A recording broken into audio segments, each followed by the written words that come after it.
I'm fixin' for a dance party that has hella woots, but also all of the feels.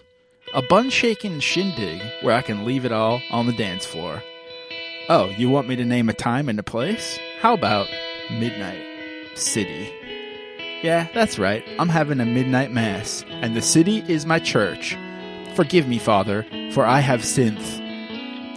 You know the line? Ba, boo, boo, ba, ba, ba. This song is just pure 80s cheese mixed with timeless steez, and plenty of indie goodness to boot. When I listen, I'm not just shoegazing. I'm practically eye-fucking by Chuck Taylors. Know what I'm talking about yet? Let me spell it out. M83. Basically the A24 of its time. M83. You sunk my battleship. M83. I had that on my BIMGO card. M83. Lady, three things I need. Epic synths, epic vocals, epic drums. M83. You just get me.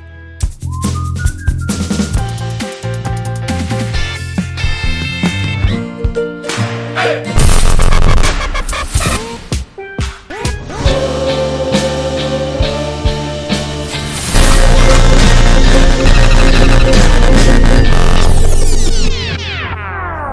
Welcome to Millennial Excellence. Is that the tagline? That is, yes, that's the tagline. Oh, that's no, it's not two enough. birds with one stern. Oh, it's not enough? Two birds with one stern. Is that Howard Yeah. Stern's freaking porno tape that he made? Sorry, that's a little blue for off the top. I know.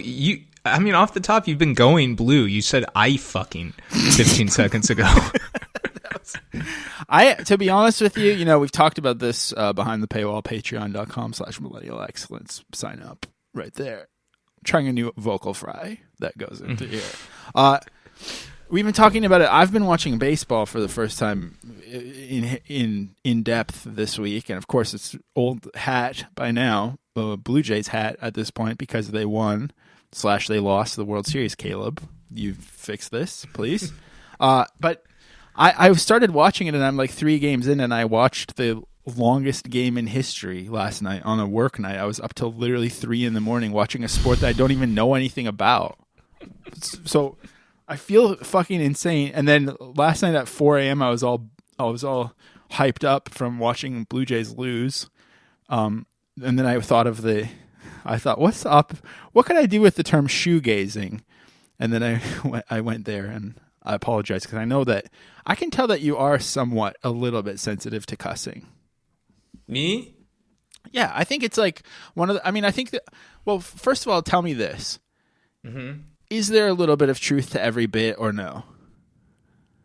There is a little bit of truth to every bit, yeah. That's a given. Okay. For you, personally? Yeah. For me personally, especially. Because I think that your bits are a little bit divorced from me because I think that you're so much nicer than some of your bits come across, personally. You think my bits are mean? Sometimes they're a little bit mean because they're so aloof that from a distance they're not mean, but just like a little cool. You're played a little cool. Whereas I think my bits are like inviting and affable and people want to play along and I'm giggly, but secretly there's like a seething rage inside of me bubbling over. So maybe I'm saying that there's truth and also lies to both of our bits that we do. Mm-hmm. Mm-hmm. But I forget where I was going. Oh, yeah. So I think that you don't love cussing. I think that when I don't love cussing. I do not love cussing. I can say that emphatically. Yeah. I don't love cussing. Do you like it? I don't even like it, but I do accept it as a reality of the spectrum of human expression. And sometimes last week cussing you can said be really funny. Last week you said the full Samuel L. Jackson monologue. I know, I did. So there's so many factors that made me feel like I shouldn't be cussing on mic. Like when we did It's a Beautiful Day in the Gulch, we were doing a radio syndicated version, and I thought it'd be easier if we just didn't cuss, so we didn't have to do any editing. When I So flew that out was to part of it? Bloomington and did a guest episode, you told me that after we recorded, and I had just done 45 minutes about my dick or something. So that was good. That was good. That was good. I'm glad we did that. And like in my personal life, I used to spend time with people who didn't cuss at all, and so I just kind of got in tune with that no cussing lifestyle. Yeah, And it's nice. It's nice not to cuss. Against the flow as much. Like I grew up in youth group at church, surrounded by people who hate cussing, and that made it all the more delicious to let out a cuss here and there. But then it's true, it's just you form a habit and it becomes lazy. But frankly, I don't know what else I could have said other than I fucking my Chuck Taylors in that monologue. I mean, I genuinely don't know. It came to me in the middle of... Sometimes also when things come to me in the middle of the night, I know that they're meant to be. Mm-hmm. Like a demon. When a demon penetrates your mind in the middle of the night. Or an angel. It could be or an angel. It could be the monologue angel. Anyways, we're talking this week about my favorite I fucking anthem. M83's Midnight City. It kind of rhymes, the name. And I already know this via many different times that you've told me, but you don't. I'm shocked that you don't really have a relationship with the song. Like, surely you've heard it before. Yeah, I think I've heard it in a movie or something. It's cinematic. Like, it's good. It's a good song. I wasn't asking if it's good or if it's cinematic. I was just curious if you've heard it. Well, yeah, I said I heard it in a movie or something. Because I think even, it just feels like it's such a part of the fabric of all millennial life. I love that you've never really experienced it or have much, like, do you know what I mean? Like, I think it's just kind of beautiful that how did you miss it is what I don't understand. I don't know. When did it come out? What year? I think what I've been hedging while I've been trying to search, and I still can't find it, but friend of the show, I believe. I've been saying that about some people sometimes, and they end up definitely not being friends of the show, and often changing the subject whenever the show is brought up in day-to-day life. But one friend of the show, Carl, I think, is Carl a friend of the show? Yes. Yeah, Carl's a great friend of the show. Carl's a friend of the show and has tweeted many times about loving this song. So I would assume, being your peer, that this is,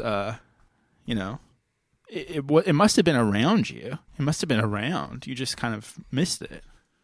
Yeah, I was really in my own little bubble when it came to some of this stuff. Yeah, I don't know why I didn't engage with this. I mean, I liked like MGMT. Right. And I liked like this. I feel like this song sits right between MGMT and Phoenix, where like Phoenix was on car commercials all the time, and at the time it just seemed like car commercial music to me. But now I love Phoenix. Right. I had the opposite relationship with Phoenix. I feel like we've already said this on mic, but I felt like Phoenix would never become... I felt like Phoenix was so elevated and bougie that it would always sound good, and now it sounds like a dentist waiting room to me or something. Yeah.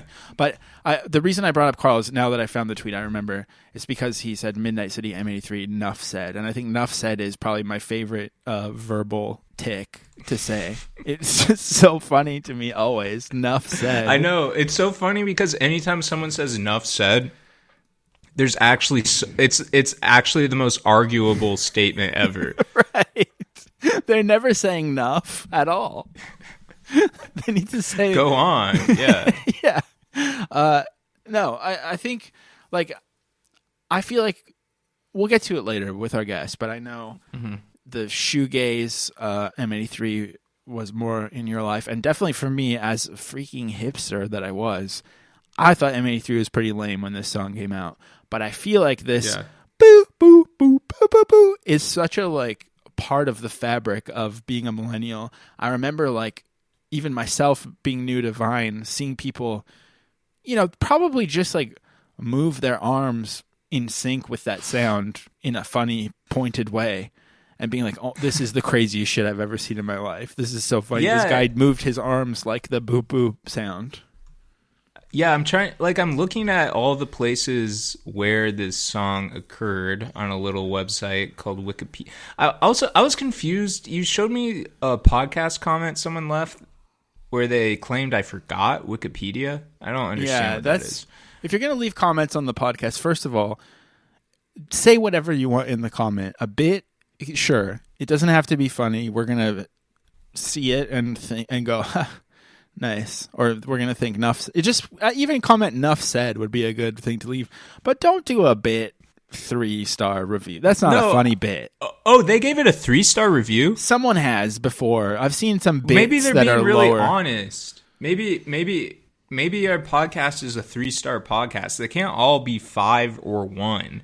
If you ask me, it's pretty good. I think our podcast has 2 stars, actually. Oh, that's so nice. Me? And is there a hierarchy of those stars? I mean, that's for me to know and you to find out, I think. But, yeah, I saw that comment about how you forgot Wikipedia, but it's like, are we supposed to go back and listen to get your little joke and think that it's funny? Yeah, I think people should draw precise timestamps anytime they are trying to reference the transcripts something are that either of there us also. said. Yeah, the transcripts are there, which is actually quite alarming. The amount of things that I've said and done under my full birth name on this world is really terrifying, actually. But nonetheless. So I will say, and not to just read Wikipedia, but here's some. So actually, let's speak on that for a second. What do you think about that? Like, okay, do you bring any self-awareness of being like a mediocre white man with the podcast? Because I do, but I'm trying to just like realize that that's my lot in life. I'm a guy who loves to talk a lot about and not know much, and occasionally read Wikipedia into a mic on a podcast, on a lightly comedic podcast. I think that's nature taking its course. But what about you? Like, do you feel like knowing that people are like, oh, a mediocre white guy with a podcast or whatever? Does that? Yeah, I really think the lightly comedic thing is important to me. I think things should only be it really pleases me to be mildly amusing. That's like so important to me, to just be like kind of a good time. Like, right. I don't need to be the life of a party. I just want to be a good hang. Right. That's true. I think, yeah, that's funny because I think for me, I think that podcasting is because I don't want to actually like write something and deal with the rejection of making. But this is the perfect way to get like instant gratification and just kind of like hedge and bullshit and shoot the shit for your best years of your life. Yeah, my best years are yet to come, I think. My best year is just the next one. Okay. Perfect. So let's read Wikipedia together. Okay. M83 performed the song live on Late Night with Jimmy Fallon on 21 November 2011. Let's see. I was a senior in high school. Not much to say about that. They also performed it on Last Call with Carson Daly. Didn't tune in. Song was featured in Victoria's Secret commercial. Might have seen it. That's probably where. Yeah, and I bet that imprinted on me. A Gucci perfume commercial featuring Blake Lively.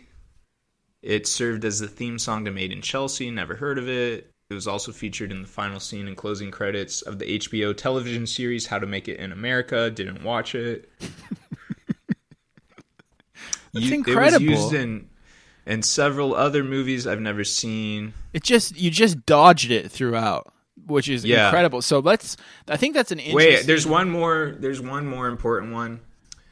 It was in Grand Theft Auto 5, but I've never played a Grand Theft Auto game because one, that game is like cussing in video game form. Like pure cuss. That's cuss culture. That song is like cussing. That's cuss culture. That game is so cussing. And and I'm a Nintendo gamer, and now I think now I can get Grand Theft Auto on Switch, but whatever. Switch 2, yeah, you might be able to. But I think maybe where I saw it was I'm a huge Olympics head now, and they played it at the Olympics Games Paris 2024. Oh, yeah. To celebrate French culture. When I think might have seen that. Was that the same performance when Gojira performed their Metallic? Yeah. That was terrifying. My God. What are they so angry about? So you heard it just recently at the Olympics. Mm-hmm. That's but you do know, like when you Theoretically. hear the boo boo boo boo, you know that, right? The boo boo Yeah, boo boo.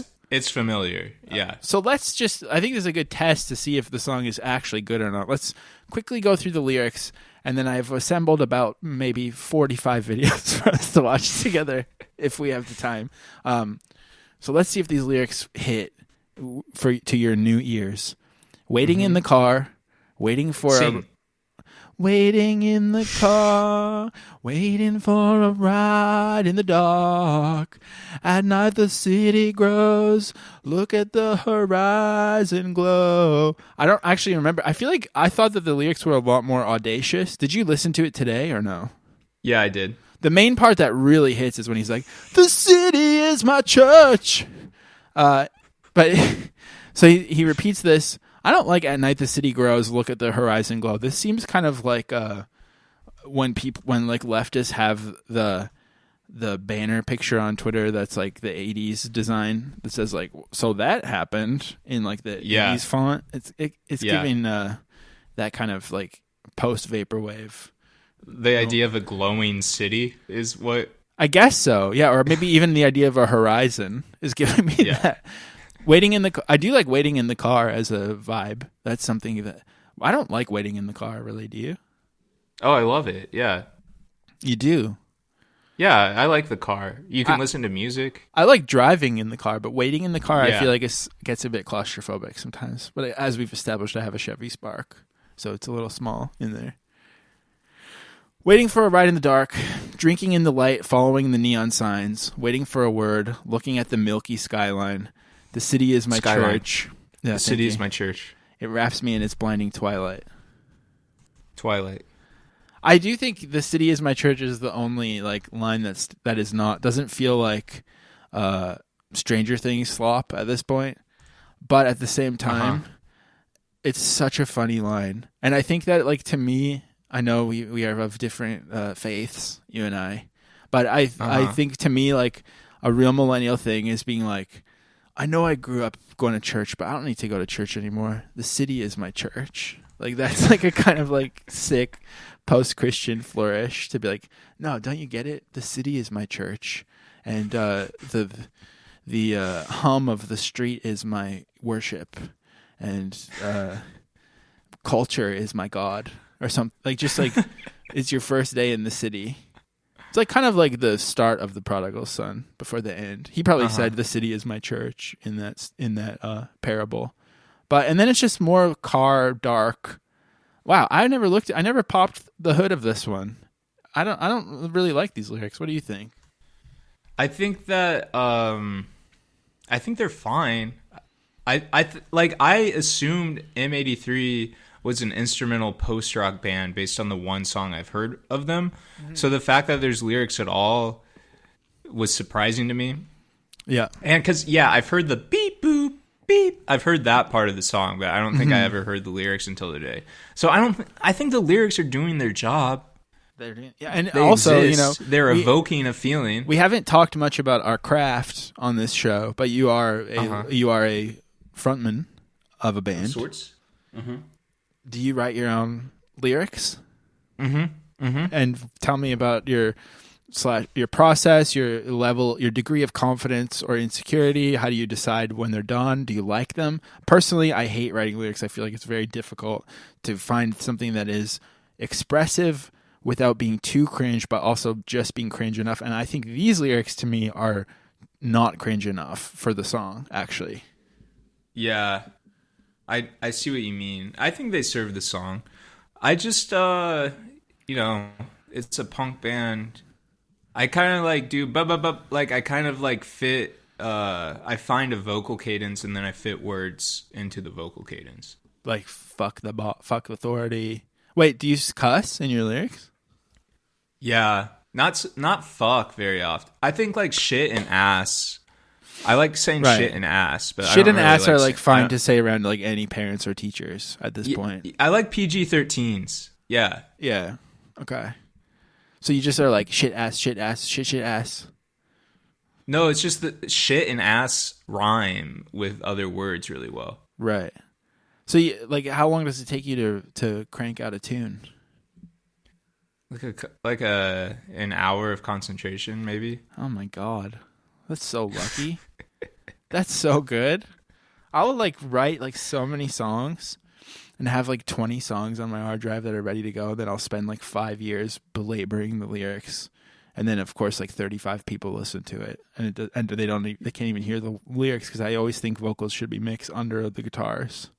So yeah, probably just like a form of self-sabotage, maybe. Anyways, I think these lyrics are they're fine, but I think really the star of the show, the main character, is the boo boo boo boo sound. And so maybe to just get you up to speed, I thought I would start by just showing you a couple of memes about it, if you so deign. I know memes. Yeah. So here's this guy on Haitian TV news laughs like the boop boop. This is good. He is laughing like it. Well, I don't know why it's Vladimir Putin laughing. Yeah, I know that the Vladimir Putin is a little. I think one thing I'm going to tell you about the memes of this is that everyone realized how to basically just pitch bend a sample.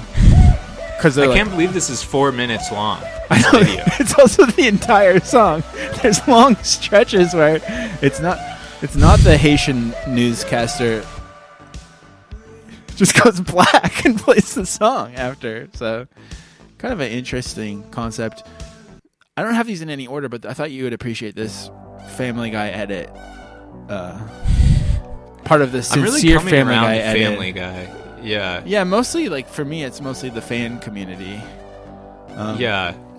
This is like a 72 DPI rip of Peter and the gang at a roller rink. Being awesome. Yeah, I like awesome. Emotional Family Guy. This, I mean, you know this. You don't know the song, but you know this boop boop boo. How does it make you feel? Does it make you feel good? Yes, it makes me feel good. It makes me feel like the world is alive. It makes me feel like life has beauty and meaning, and there's pain as well, but that's okay. Maybe this will help you appreciate it more because it is kind of its own lyrical thing. Someone made a onomatopoeia music video that has the. It's interesting. I wouldn't choose these schwas as the onomatopoeias to use. Ka-ka-ku? Ka-ka. Yeah, I'm just going to close my eyes and listen to the riff for a second and see what I think I would choose. Okay, I'm going to do as well. I hear a ha, hoo, hoo, ha. Yeah, I think like ba, ba, boo, ba. I'm hearing ba. But the ah and oo is important. Is this like a Laurel Yanny situation? Where it's... So yeah, this person has given it a K-H-A, K-H-U, and then T-U-U-U. Oh, the T-U-U-U is the lower bass note of the synth? Yeah, I'm aligned. Oh, the synth is a bois to me.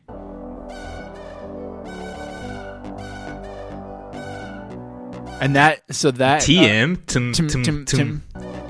Yeah, that kind of works. Yeah. Oh, now there's like a rooster.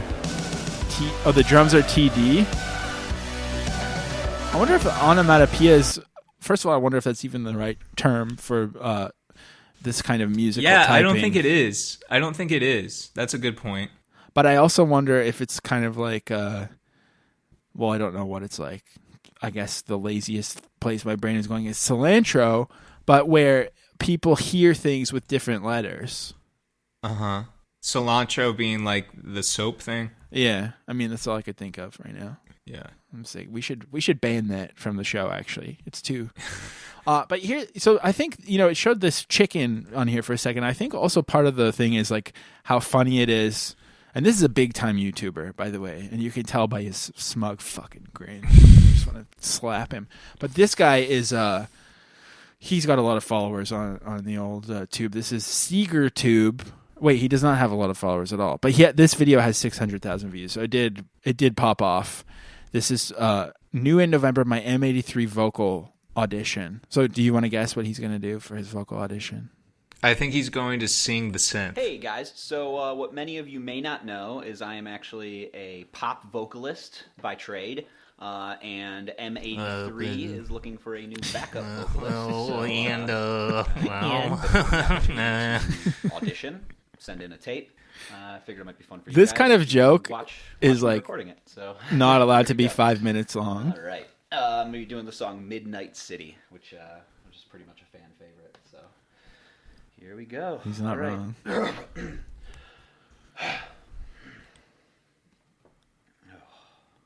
Should we just not play the joke, or do you want to see it? I'm intrigued. Yeah, I do want to see how he does. Kind of wanted to blue ball you here for a sec, but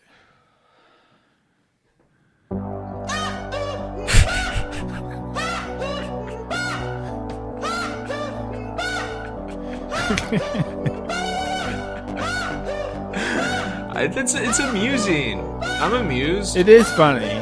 Yeah. The setup's bad, but this is good. They do also do the thing for so long on the song.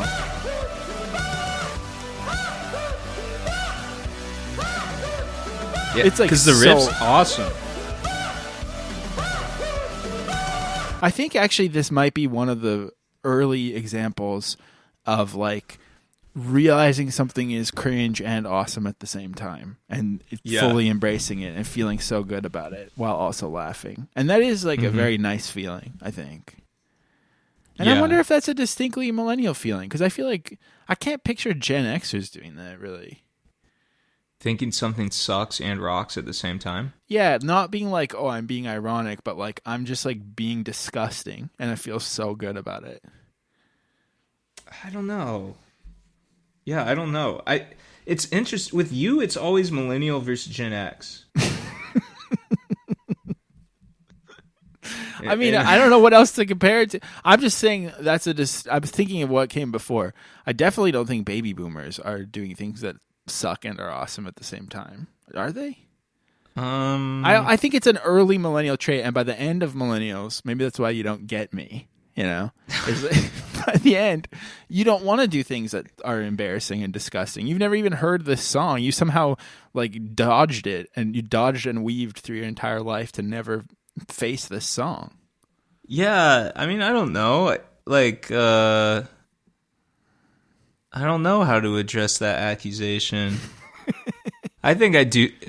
Like, it's funny, like, when someone accuses you of not doing this thing that's, like, not a virtue. Like, it's not... Like, No, I want to be like, no, actually, I do love things that suck and rock at the same time. Yeah. I feel like... It's not a good thing. I actually think that it's like the root of like millennial narcissism. Yeah.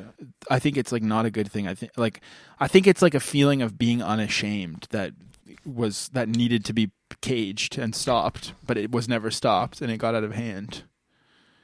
Maybe. I think what I'm saying is shame is good. Yeah, a little bit of shame is good. A little bit of shame. I don't know. A little bit of shame. Yeah, no, it is funny, this idea that you need to be like, no, I do that, but it's like you can also just be like, I like good things and I'm cool. Yeah, but no, like for me, it's like I like good things. I like good things, but I'm also aware of like what other people would think about it, like Blade and Young Lean or whatever. Yeah, or whatever. True. Yeah, maybe like if someone is like a hip hop head and they're hearing Blade and they're like, the 5 elements are not being upheld here. That's like a version of liking something that sucks and makes you feel invincible at the same time. Maybe. Yeah. But let's continue. These people are really feeling themselves, and this is something that is more visual for sure. But I never heard of this before, and I think this is like a failed pre-TikTok startup called Face Your Cam. Have you heard of this? No. It seems like I think it was just like people could upload their reactions to a song, and then they turned it into a music video.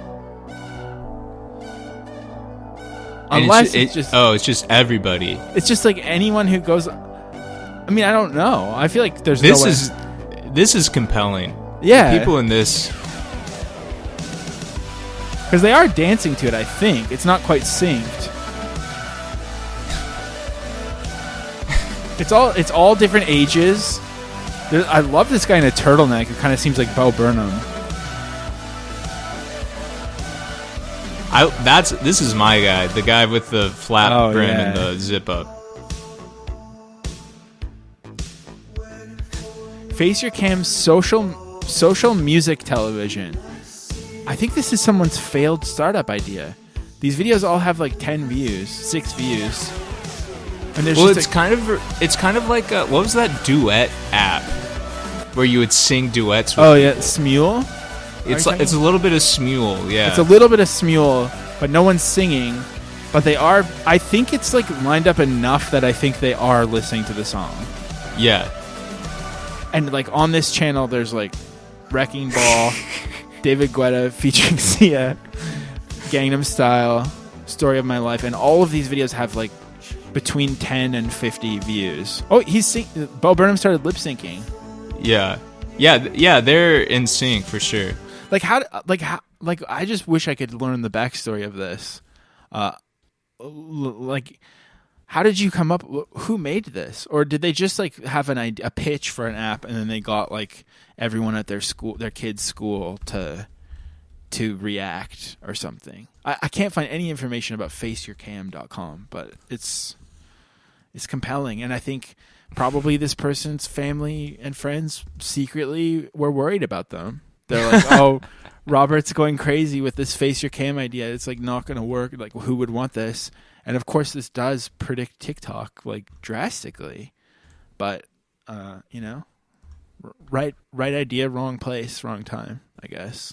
Yeah, I have some kind of virus on my computer that defaults my Chrome search to Yahoo, which is just an aside. So when I Google Face Your Cam, it's people associate camming with porno. Right. Yeah. Oh, I actually found it looks like it rebranded. I found the Facebook for it. I was also worried about searching, and I was getting a lot of .ru links. I'm not logged into Facebook on this computer, but I did find that it was rebranded as Costarama, an application for mobile phones and web-site. Some sort of cloud storage video thing. Whoever started it did edit themselves into this thing called Castarama Matrix. It's also Star Trek.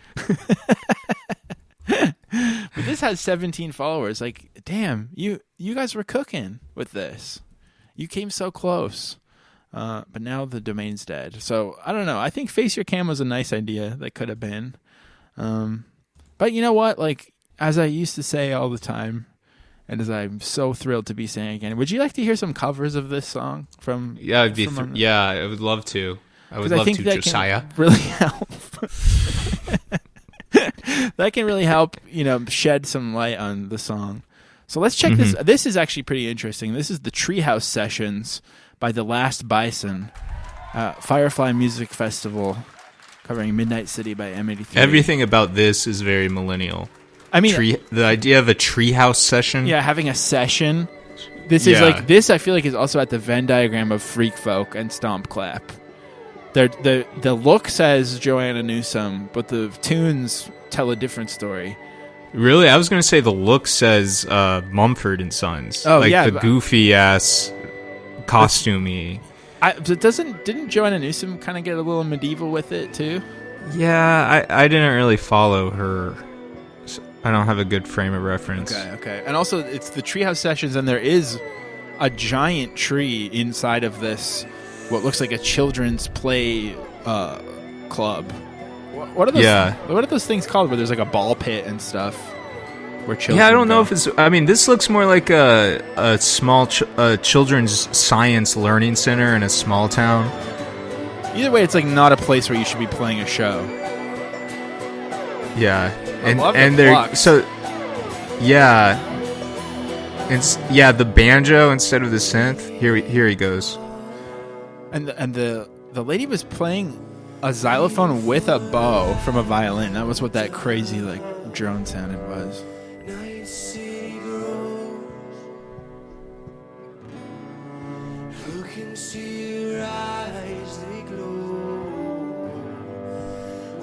I was reading a fact about this song earlier to see if I could add some more context, and he was like, yeah, the song was inspired by like the glow of the city at nighttime.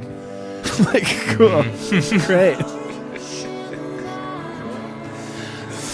So this, I find this cover to suck. Just waiting for them to get... Yeah, I mean, they're really touching on all the elements. But yeah, let's keep going. This is The Knox featuring Mandy Lee. This has a different millennial trope, which is maybe proto, but a little bit of singing in cursive. A little bit of the... Like the... Yeah, Halsey. and the kind of like bro house EDM beat. Which I think is pretty... That's probably The Knox, which is... It's The Knox...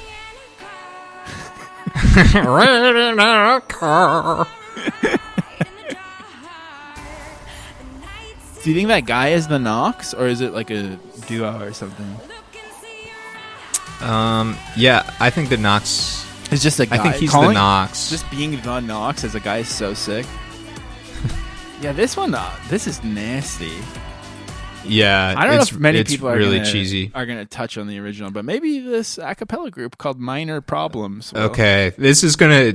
I have a soft spot for a cappella for some reason. I knew you would.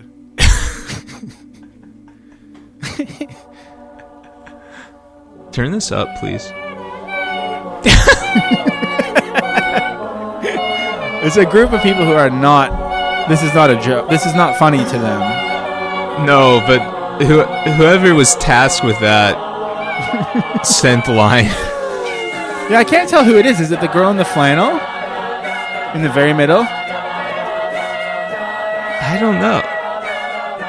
There's some very nice, like, other than the bee boo boo boo part, there's a lot of really nice, like, harmonic interplay in the chord progression and stuff. Here's the solo. Let's go. Crushing it. This guy probably, like, is the CEO of a Fortune 500 company now.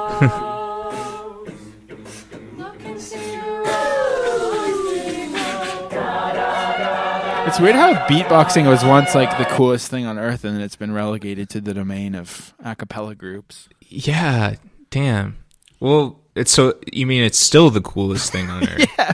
Another thing I want to point out is like the background of this a cappella group, I would assume, is for soundproofing, but all of these different tapestries I feel like are from memes that I don't really understand, where it's like, oh, if you go home and a girl has this up on her wall, you should like be scared or something. It's like a yoga tapestry that is associated with some sort of mating. Some sort of mating ritual. Yeah. So that was that one. I liked that one too. This one, I think. This one is like the drummer. It makes me feel a lot of like. Oh, anger. The drummer's infuriating. Yeah, but it's an interesting mix because the drummer seems like the most annoying person in the world, but then the guitar player and frontman seems annoying in a different way. Yeah, he seems annoying in a more He seems chill extremely way. Self-serious. Yeah. Which I think like is actually, it kind of tracks because this is a little bit more, Dave Matthews Band kind of vibe. And I feel like when things are more musical, that there are sort of these clashing kinds of annoying in the backing band. And this one even says, this is Ben, Jammin, Ash, and it says, after painstakingly mixing and editing this video, it's finally out. I hope you all enjoy our take on this song. And also I want to point out the description for this video is double spaced after punctuation, which just fits the vibe, I think, of this. It's like someone who would do that. But I really do like this. The plucking? Yeah, the harmonic, the pinch, or not pinch, the octave harmonics on the acoustic guitar sound. They got a little subtle with it, Yeah, it's tasteful. Yeah. Visually, it's rough, but here we go. Okay, I don't know about this. Yeah, what do you think of the sax solo in this song, by the way? So that was another big sort of meme. No, I liked it. I liked it in the actual song. I find it here right now it's a little Kenny G or whatever.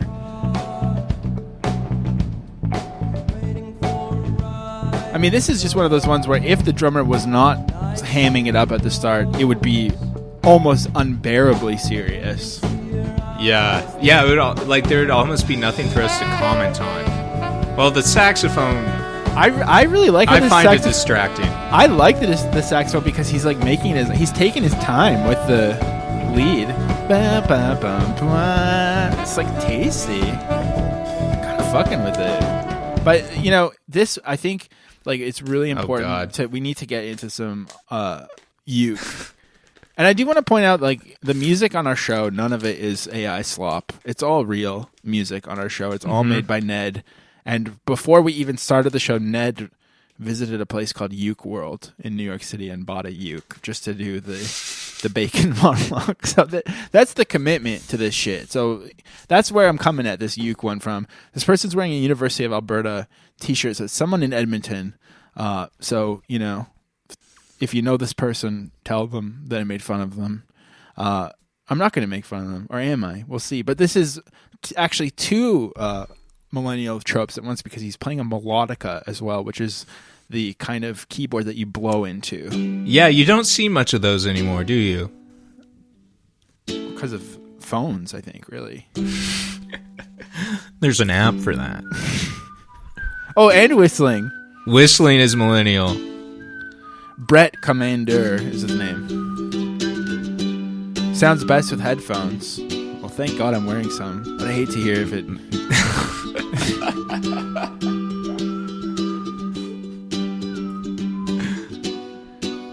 The whistling's kind of audacious for the amount of whistling he can actually do. Yeah, it's true.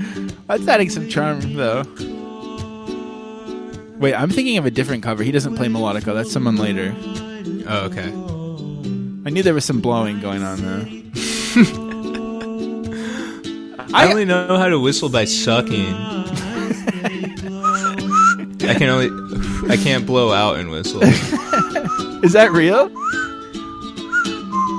Are you being serious? Yeah, I'm inhaling. That's crazy. Yeah, I'm inhaling when I do that, yeah. I don't think I can... Can you only do one or the other? I can't inhale and whistle. That's insane. Yeah. Can you do the whistle with your fingers like that, like to cheer for sports team? That's... I think we need to do an episode of Boomer Excellence about that because I think that was something the Boomers perfected, that whistle. Oh, check this out. Oh, my... Well, no need to be farting on the show. That was my hands, dude. That was my 2 fists. I thought that was your freaking bum. My anus, one of my sphincters. Nope. What? Wait, one of your sphincters? It's one of my common hands. Yeah, you have multiple sphincters. Yeah. Oh my God. How often? I think a sphincter is any kind of fleshy orifice. How often did you tell people that their epidermis was showing in school? That wasn't really never. No. That was not my. That was not my vibe. I thought this ukulele one was kind of cute, actually. It's all right. He seems Swedish. Yeah, I know, but he's from Edmonton, Alberta, Canada, so kind of same diff. Actually, he might be a Swedish Canadian. Yeah. When I saw Young Lean the other week, he did say that Canada reminded him of Sweden with a French thing going on. So maybe we do seem Swedish to some. And he was sweeting the song, really, so maybe that's why he seemed Swedish. This next one is something I love on YouTube. Is like there's piano covers of things, but then there's like piano covers, and this person is like beating the shit out of their piano. Brandon Tilford here. He's not doing like... You know what I mean? It's like there's no ginger... Yeah, the piano's a percussion instrument, right? Right. And he's really taking that to the extreme. Yeah. Kind of an interesting this guy's the angle, man. too. I feel like I can smell his neck. I feel like I'm like speaking into the small of his neck. So intimate.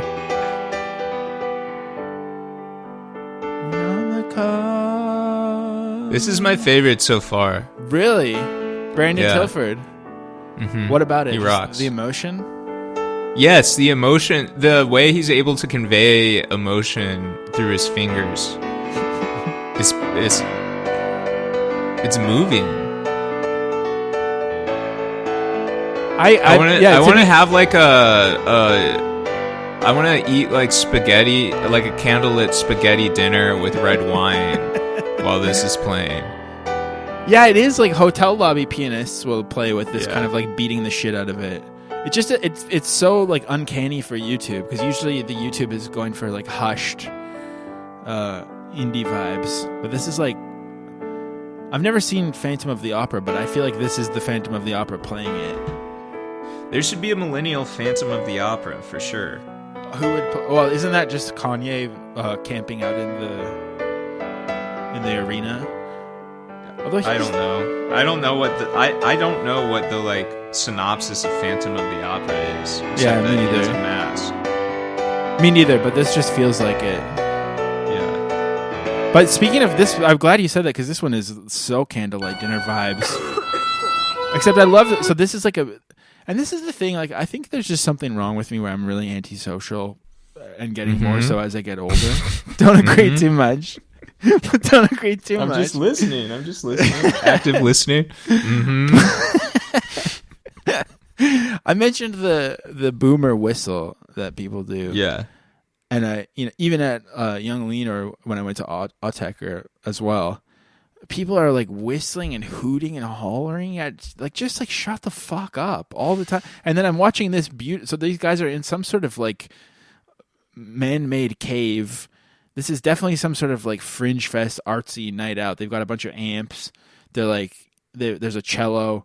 There's a lot of stuff going on with bows here. I don't know what the guy on the left has, but this is like definitely like some wine shit. This is for drinking wine too, right? This is like a wine event with artsy types. And then just having to hear this like right into the camera. Someone's coughing the whole fucking just shut up.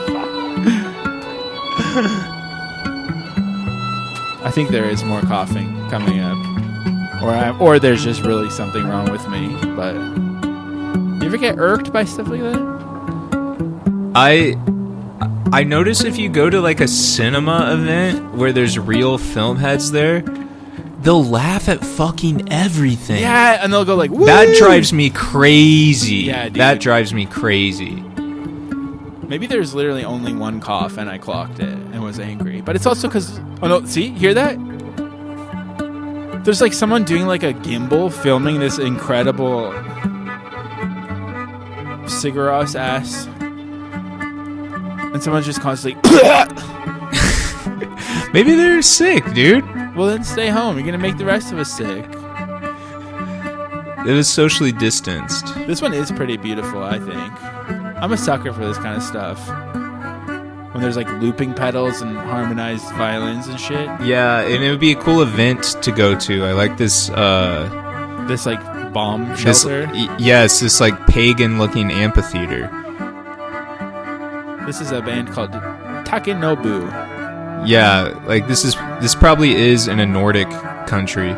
I can like picture what the flyer for this looked like. You know, it's like typewriter font, black and white. Oh, I'm picturing like a weird, like vaguely like minimalist but space age. Like I'm picturing a badly designed flyer.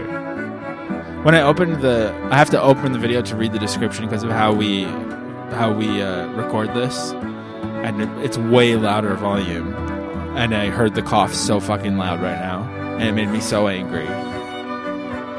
I can't help it that I have these reactions. I'm just being honest with my intimate friends, my listeners. I know that it's wrong of me. I try to extend the same grace to others that I would want to be extended. This is how if I was there, this is what I would do. I would try to muffle my own cough. I would at least cover my fucking mouth. You could. Oh, they're singing now.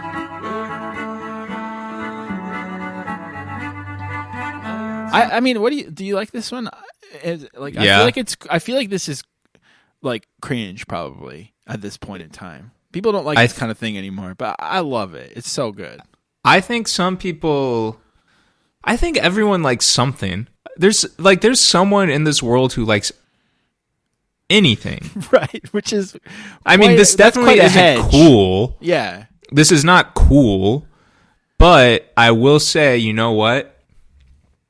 Mr. Buzzboy, Cameron Winter, he has a music video where he's singing in front of a structure just like this. It's true. Yeah. So there you go. But his music is ass. I hate when people call this stuff ass. It's so gross. I don't really know. I haven't listened. I'm not going to. Intentionally not going to. But I agree. I think that and I think to me this is just like this is where I admittedly don't understand when people say stuff like this is bad. Even when people say stuff like Coldplay is bad, I like don't actually understand how you could. Dude, Coldplay is so good. I don't understand how you could say Coldplay is bad. Like I get that some things are cool or not because of marketing, but I don't get how like candlelight vibes and like looped harmonizing string instruments, they're always going to sound good. It's always going to be good. But it's good. You're right. It's good.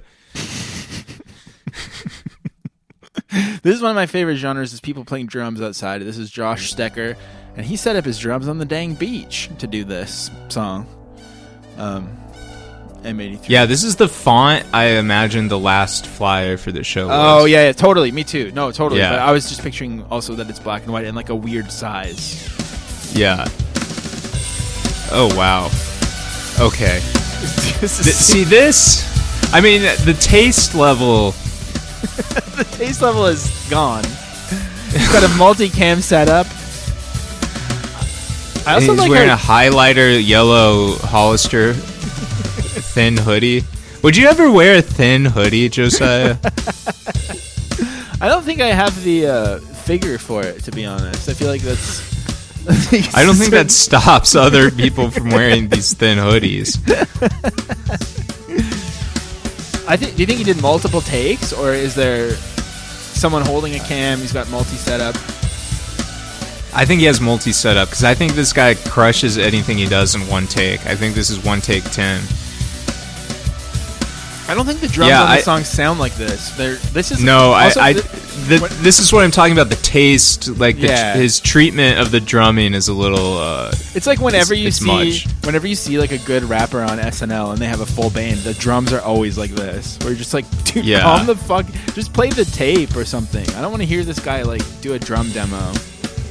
However, setting up in front of the waves, I'm never gonna fault someone for that. Yeah, well. Okay, riddle me this, or I'm gonna riddle you this. This song is about the neon city, but your favorite thing was Takanabu,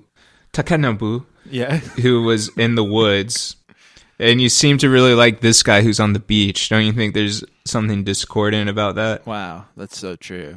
I mean, I think if I'm being completely honest, I'm going to answer your question 100% sincere because that's what I do. Okay. That's who I am. Okay. I think that The City Is My Church I like because it's so deliciously corny and disgusting. Yeah. But I definitely prefer visually some of these Out of the City. I think actually now that I think of it, it's probably hard to shoot a YouTube video of a city that doesn't look like something you've seen a billion times and look really boring. This is speaking of boring, this is a boring observation, but this song reminds me of the Drive soundtrack and the way that songs on that make me feel. Yeah. Which is like being in a car at night and like the lights are like passing, there's like shadows that are passing you over or something. Yeah. You know what I mean? Yeah. Do you like the Drive soundtrack?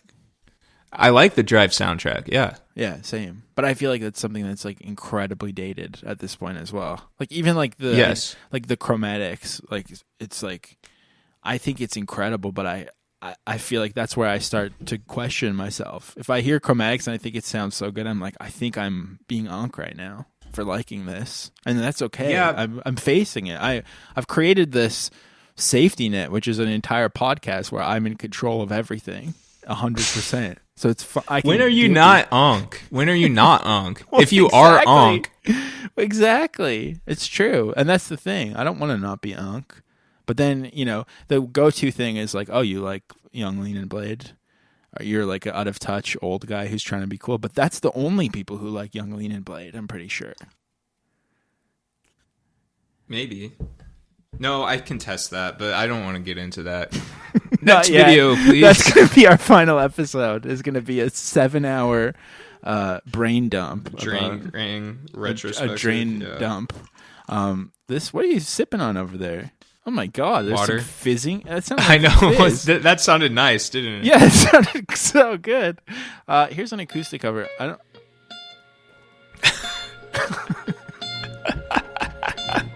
Not really what you expect when you see acoustic cover. Okay, it's becoming more complete. McCloskey, collaborative cover with my brother.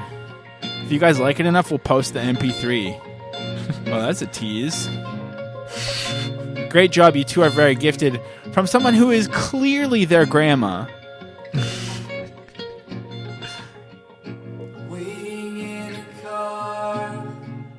What do you think of? So you mentioned, you're asking about this is locations. What do you think of this? Is closer literal? to the aesthetic. This is closer to the aesthetic that And I'm do you think rocking. that's better?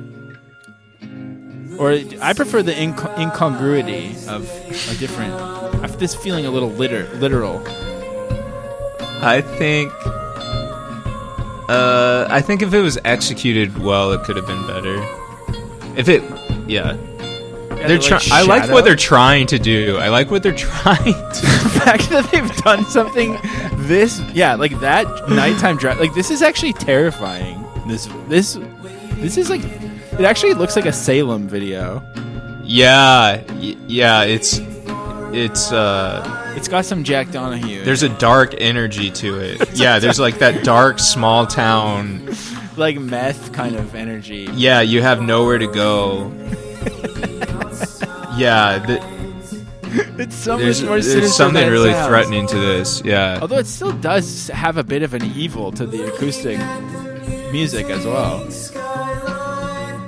The handheld cam kind of makes it scary too. And that, the grouper singing also? Yeah. I kind of really fucking with it, actually. Yeah, this is so the best evil. one. That's so evil sounding. Yeah, this is like an indie folk artist that would put out an album on Sacred Bones for some reason. And you'd be like, well, this doesn't seem like Sacred Bones. And then you're like, oh shit, it's terrifying. That's why.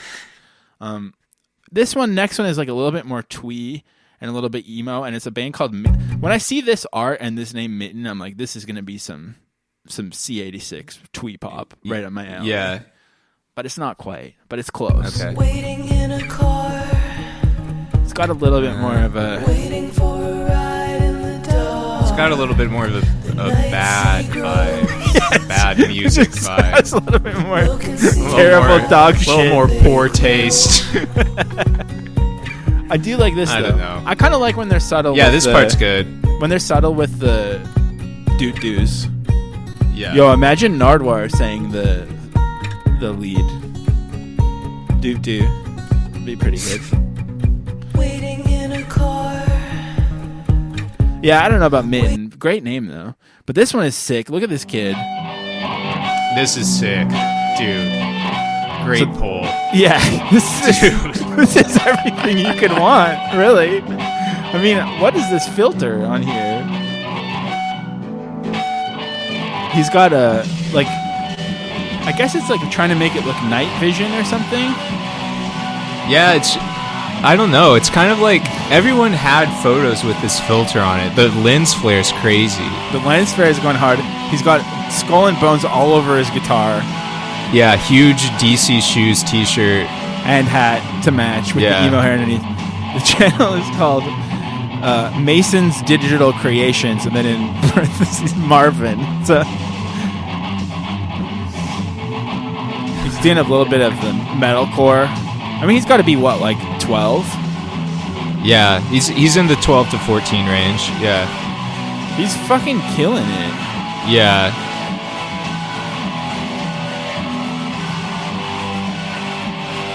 Looks like he kept playing guitar. I see him playing guitar with his family and a group singing in a video that we won't be watching called In Loving Memory of Eugene and Edna Mason in front of pupil or a pulpit, I mean to say, which is like, that is one line that I've never really crossed, is watching memorial videos on YouTube. But I think it is an interesting thing to delve into. I feel like if I pivoted my brain to be a little bit more artsy bullshit, I could get away with it. If I had like the right artist statement. Yeah, I think right now with your brand, people would... They'd assume that it's yes, they coming would from assume a place. the worst. They would, and I think they might be right also, which is why I won't be clicking. Instead, let's check out Teddy Roussel covering it on bass with melodica. Here's the melodica. Okay, yeah. I love the picture-in-picture. Yes. There's like splatter. The scale of it is good too, because it looks like there's like a small version of him underneath the kitchen table. The room is like so insanely shitty looking that it's hard to tell what's clutter and what's... This is like a raver type guy, maybe? Yeah, maybe. Like, how do you describe this kind of I think that's like that's one thing we have to confront, is that most of what we've talked about so far about millennialism is somewhat tied to like hipsterdom. But this is like also millennial, but this person obviously is not a hipster. They're like... It's just a small town guy who likes music and likes going to shows and like... But he also goes to the broadest GameStop sense. A lot, right? Yeah, exactly. Yeah, he the nearest countercultural thing is a GameStop and a hookah bar. And then so he has to drive into Sioux Falls, Iowa or whatever to go to the String Cheese Incident concert. But he's also going to be back for like the Incubus concert. Like, he doesn't discriminate. Like, if there's interesting music, he's going to go to it. Like, he's just like incredibly open-minded. Exactly. But also probably... At this point in his life. But he's probably also dating a 14-year-old.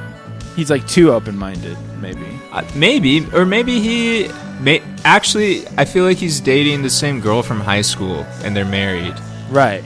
But he's 15 years older than her. No. He's a good guy. He's a good guy. Hey, he's an asshole, but he's a good guy. Let's check out Charlie Para with M83 City Midnight Goes City metal. I mean, the little kid in the DC hat doing more Did it accidental better. metal. He was doing it way better. Yeah. And this guy's...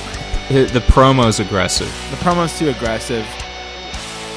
He's like set up his room to have a green screen. You know he had big plans, which is just kind of tragic, really. Still the harmonics, though, same as the early Dave Matthews Band style band. Yeah, and it's not very metal. It's just distorted. Do you like metal at all? No, I don't. I like Metallica, I guess. This is kind of more like hard rock, really. Yeah. Who, Metallica or this Yeah. music? Well, both. I guess both, actually. The early Metallica, no. Yeah, that's true. But you're not like, oh, I like death. I'm into crossover or anything. No, I don't like that. Do you like Iron Maiden? I guess when it's on. Yeah. But yeah, I don't know Do you? how... Yeah, I do. I like some metal, but I think there's a world where I would have accidentally fallen into this path of liking this kind of metal, but it kind of just sounds like wrestling entry music. Like, Yeah. when you walk in. But while we're in the metal zone, let's check out this guitar solo. This is the Midnight City solo cover / improv. I do like when people solo on top, even though it sounds disgusting, but adding your own solo, pretty good. It sounds like shit, but this guy's name is obviously Giovanni. Obviously, yeah. Oh man, this solo's nuts. Yeah, he's just like going for it. It is interesting how many angles people take this song. Yeah. Like there is, I guess this is why you brought it in. There's something about this song that all kinds of people feel moved by and feel like they want to reproduce and like reinterpret in their own way. Like it's like this song's almost like it's not a blank slate because it's so evocative. Yeah, they're actually like. But there's what I was going to say is there often people will reinterpret them and it's like completely gone. But almost none of these have. Most of them even still have the bed track going. Mm-hmm. Like the original is still there so much, but it's just like part of the fabric of. Yeah. With that said, there's not one but two covers in the genre of bardcore medieval style music. So I wanted to just figure out which one is better. So we got this one. It sounds a bit like MIDI instruments to me, not real bardcore. This is by Constantine Bard. I feel like medieval music wouldn't do that. Dun, dun, dun, dun. That doesn't. Yeah. Right. Okay. Well, just hold your thought. Okay. That was Constantine Bard. Oh wait, I want to keep listening to it. Okay, let's give it 1 second. Yeah. Okay. So that was Constantine Bard, and this one is called Canticles. Sorry, let me just give you a bit of the context. So this is Constantine Bard, just typical, hey everyone, check out this medieval / Renaissance bardcore cover. But then the next one, Canticles, which I'm about to play, says, I'm just a bard making a cover. So already I think I like, from the caption, this one better, but let's see. Ooh. Yes. Yeah.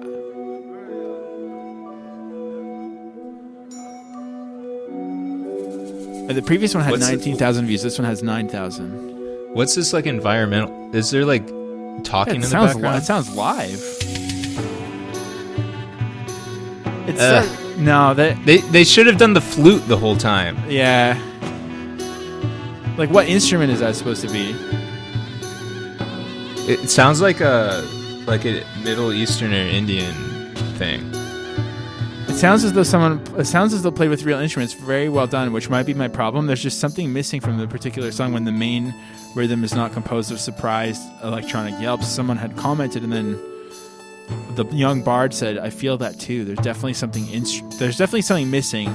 They're all MIDI instruments, so this is fake. They're both fake, but yeah, I don't think I like either of them, to be honest with you." Well, yeah, I mean, like, I'm not naturally drawn to bardcore. You're not a bardcore kid? I'm not a bardcore kid. Bardcore, you can tell if someone's a bardcore kid by how they roll up their jester hat. Yeah, and I have a problem with the all ages bardcore scene. Because I feel like it really should just be like... should either be like medieval or Renaissance or the all-ages Byzantine. Like when you're just mixing the ages. Yeah, I hate having to go see like when it's just like a bunch of fucking eunuch bands that haven't figured out. I know, like I'm here for the Gregorian chanting. Yeah, exactly. This next one, this is the last cover, and then I got a couple more things to show you. But this is the Phantom Music Band. I think there is also... This is going to be good. There's also... I think there's also a marching band song called Midnight City. And I'm just going to level with everyone that I am in the process of being laid off right now. So I have spent all day looking at videos of this. But... I was wondering where that leveling with everyone was going to go after talking about marching band song. Oh yeah, I mean, where could I thought you had a new hobby.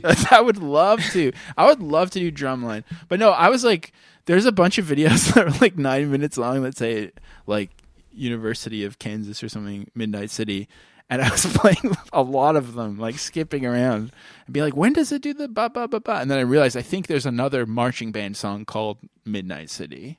So it took me a long time. This is a deep find, Phantom Music Band, and it's worth it. Yeah, because it's so out of tune. It's so good, and it's not a video. Yeah, it's just like this little tiny animation of the GIF. This is truly music to my ears here.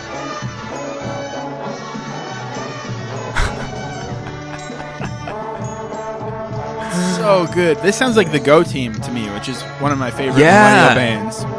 Yeah, this is really good.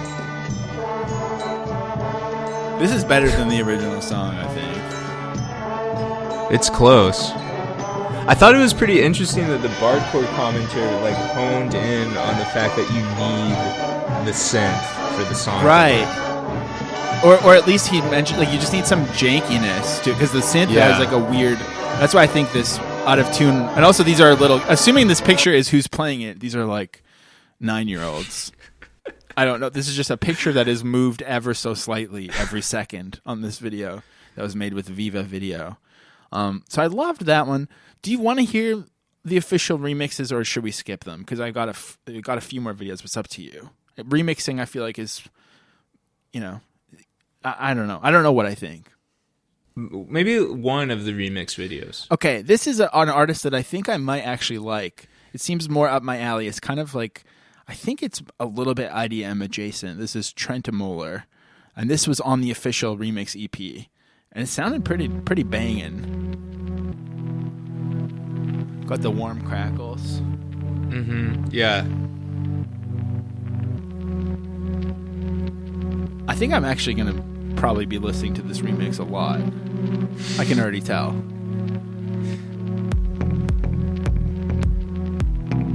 Do you ever listen to shit like this?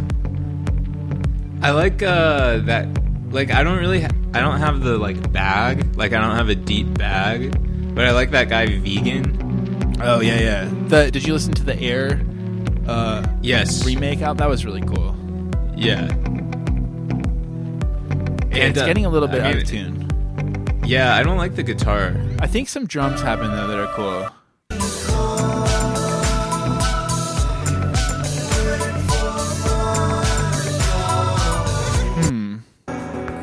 Now maybe I think I might want to check out this artist, but not this remix because I think it's not working for me. Actually, yeah. But on the Wikipedia, I'm glad that you didn't go too far because there are a few people who have sampled this song. Well, actually, there's a billion. But on Wikipedia, it mentions that Jamie Drastic is Pitbull's artist. And I don't know what that means. This has no views at all. But apparently, Pitbull owns this artist, Jamie Drastic, Mr. 305 Inc. I would assume it's just like probably like he signed a predatory record contract with something related to Pitbull or something. Yeah, he probably also added that sentence to the Wikipedia article. Right. But He's like an Asher Roth knockoff. I think so. No awards, no trophies, no medals, no sales, no things at a high level. I like that opening. I ain't rich, I ain't shit, I ain't nothing special. So my motto is never waste a minute. I want the world and everything in it. I made a plan of how to go get it. Stay true is the first plan of business. This is moving me. It's sometimes struggle rap like really hits so hard. I let the rest fall Yeah, and like the good and let the rest fall to waste. The way that the crowd is not into the music, like the way that the crowd is completely phoning it in, like there's something about this that is so. Yeah, he's clearly like crazy. opening for someone that they're waiting to see Asher Roth or Mike Posner or something. Yeah, and but you know what? He was like, "Y'all, we're shooting a music video tonight, so I need you to like." Let's get into it. And the people are just like really politely playing along, but they're so dejected looking. Like it's like it's so true. So that's kind of the first of the sort of rap and hip hop interpolations of the song. This is by someone named High Res with a Z, Smiling. This one really goes hard.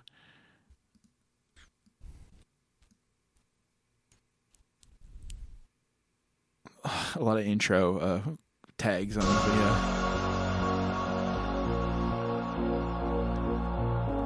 Some stock footage of Ibiza or something.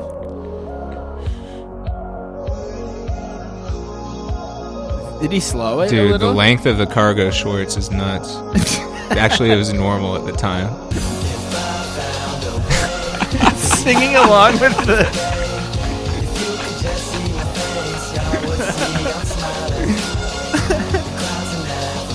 Dude. The Cons. The Chuck Taylors making their return towards the end of the act. Oh, in front of the Fort Lauderdale water tower. I know. I like how you thought it was Ibiza when it's like actually just literally Fort Lauderdale. Well, the way that some of it was shot, I was assuming it was stock footage, but maybe it does seem like all these struggle rappers have access to a They have gimbal and a drone. cinematographers. Yeah. Being good at cinematography is kind of like the struggle rap of your of your medium, I think, if you're into film. Yeah. So that, let's stop messing around with the lobies, though. Let's get into some known entities. This is Mike Posner's "Looks Like Sex." And this is actually listed on the Who Sampled page for the song, but he did something more like subtle with it.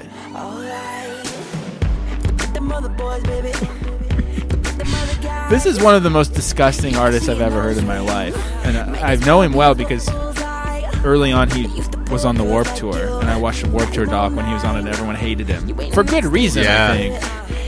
Like, who hated him? The fans or the other bands on the tour? The fans did. Yeah, no one was into it at all. Yeah, this is like...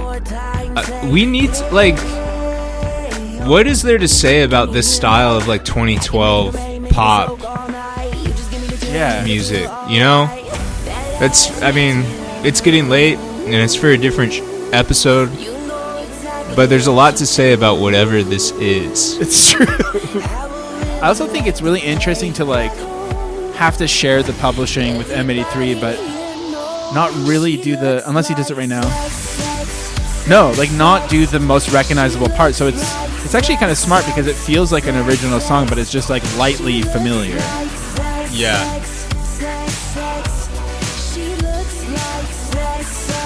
But let's move on to, I think, one of the most excellent, most forgotten millennials of all time. Someone who definitely deserves not only their own episode, but perhaps a third mic offer. I'm talking about the one and only Lupe Fiasco with "The End of the World."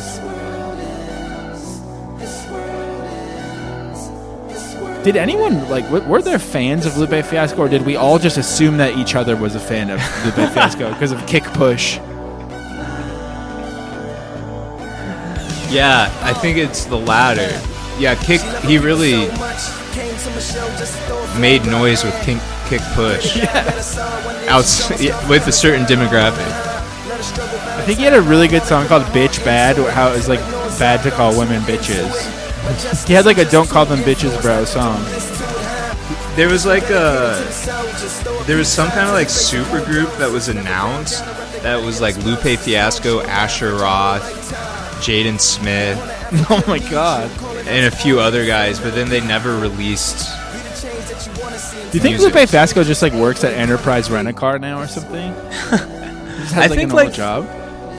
I don't know. I feel like he had some Kanye features that might have. They might have paid the bills. Yeah. I mean, even this is making me realize we have to do Black Eyed Peas. We have to explore that.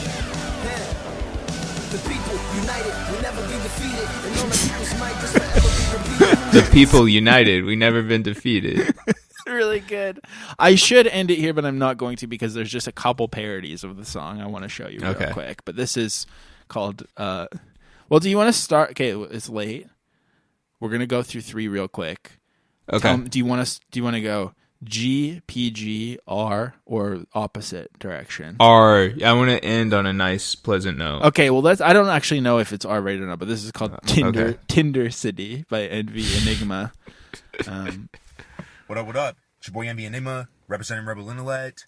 I'll make it out the side. Shout out to y'all too. Hope everybody's having a good break. And tonight, I'm going to do a parody for y'all. I wrote this the other day to the song Midnight City from M83. And I decided to call the parody Tinder City because, it's just so relevant to today's world. Dude. Who the fuck hasn't heard of Tinder by now? Who the fuck hasn't heard of Tinder by now? And I hope you guys get a good laugh out of it. I am going to get a good laugh out of it.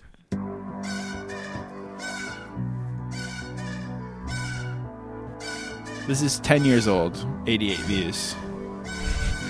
10 years is kind of late for this. It seems recent. Yeah.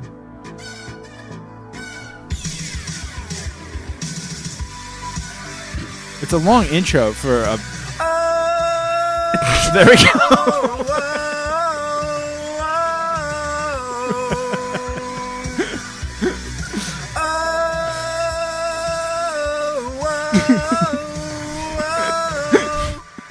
Staring at a screen,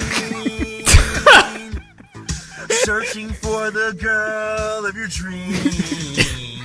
You swipe left and right,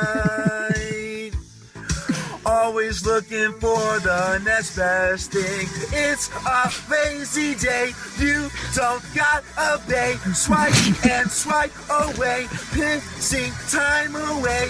Is this how it feels to go on the apps? I've never done it. Yeah, this is how it feels, dude. Just singing. Staring at a screen is the best way to. Okay. He forgot to Whoa. Drinking number 2? Not really accomplishing a damn thing. Staring at a screen. If she's hot, you don't read her about me. You just I can't bring myself to stop you this just one. got a match. Now do you have I'm not the begging. balls to Yeah, text I don't think you something? need to. It's a lazy I want day. to spend time with him. And swipe away. You don't got a bay. I feel like Pissing time away. this is a parody, It's a it's lazy true. day. You don't got a bay. But it seems like he's really he's not there's no joke. He's Pissing upset time about away. Tinder. Do you think he's upset, or do you think I thought he loves Tinder. Yeah, he's just actually it's neither. He's just observing. He wants us to decide. Staring at a screen, searching for the girl of your dreams. Staring at a screen, searching for the girl of your dreams. Envy Enigma is a really good artist name too. Staring at a screen, pushing on the heart that is green. pushing on the heart. Staring at a screen, staring at a screen, searching for the girl of your dreams. Staring at a screen, staring at a screen, pushing on the heart that is green. It's a lazy day, you don't got a bay. Swipe and swipe away, pissing time away. It's a lazy day, you don't got a bay. Swipe and swipe away, pissing time away. He's killing it. I know. You know what's crazy too is he's waiting in a car. It's full. It's like insane. Yeah, that was a great pull. I like yeah. there's something so emotional about it. I don't think that he is upset about Tinder, but I think that his core humanity knows that something's up. You know what I mean? He's just feeling the Earth's vibrations and that something's wrong.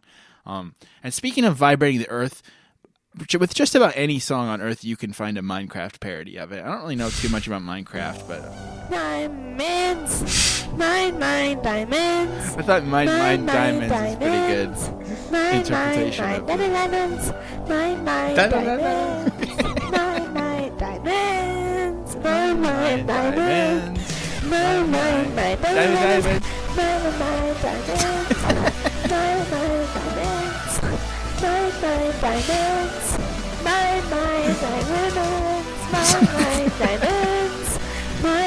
Have you ever played Minecraft?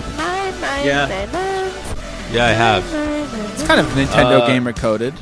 Definitely. Yeah, it's a baby game for sure. Mining in the mines. Use my pickaxe to mine diamonds. I didn't spend much time with it mine though. a lot. I've noticed that a lot of parodies do just pick So many one word that things they use over and to over again. explore. Mine diamonds. So that was Mining City, a Minecraft parody. And then finally this one by Matthew Harris, Midnight Sodor. I don't know too much about the lore behind this. But what is Sodor? I actually don't know. Before I play it, I'm going to read you the the description just to make sure. I don't like, you're gonna know what it's about as soon as you see the thumbnail, which you can already see. So, but Okay. it says here. Here's a parody of Midnight City by M83. The song's lyrics have been changed to be related to a train ride in the night where the person singing is waiting for their destination station while hearing the sounds of the whistle and chugging from the train and looking out towards the peaceful night sky. So I think Sodor might be... It's such a heavy metal type of word, really, but I think it's something to do with Thomas the Tank Engine because that's what this is about. And this is more G than Minecraft. Yeah, I think so. Yeah, because Thomas the Tank Engine arrived on Sodor in 1915. whoa, Yeah, Thomas the Tank Engine lives on the island of Sodor. Wow. This early drawing of Thomas the Tank Engine is really cool on Wikipedia.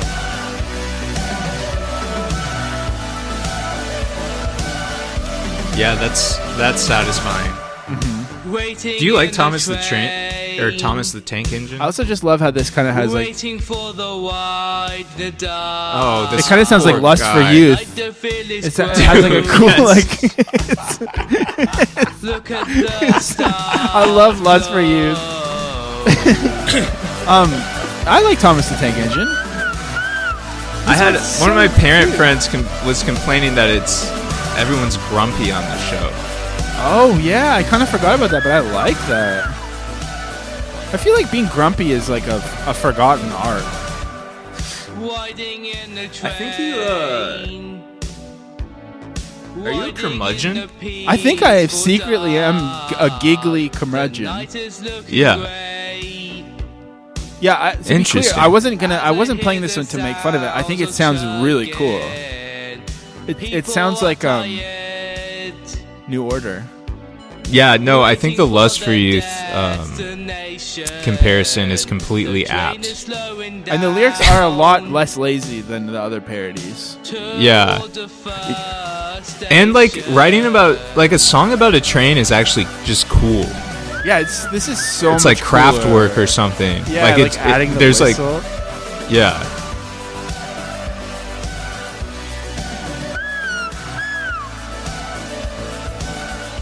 Yeah, this one's sick.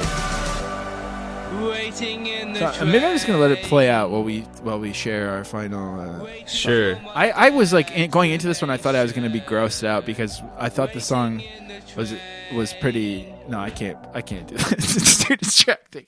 I thought this song was maybe a little overplayed or annoying or overbearing, but I think I really love it so much now. Again, I think this is like pure millennial excellence in the way it distilled in a way that can't almost be described. It just is a feeling where you just feel incredible as a millennial. I think I'm gonna say it's not millennial excellence. For fuck's sake. Because I hadn't heard of it before today. But I think that Envy Enigma's Tender City, that is millennial excellence to like the highest degree.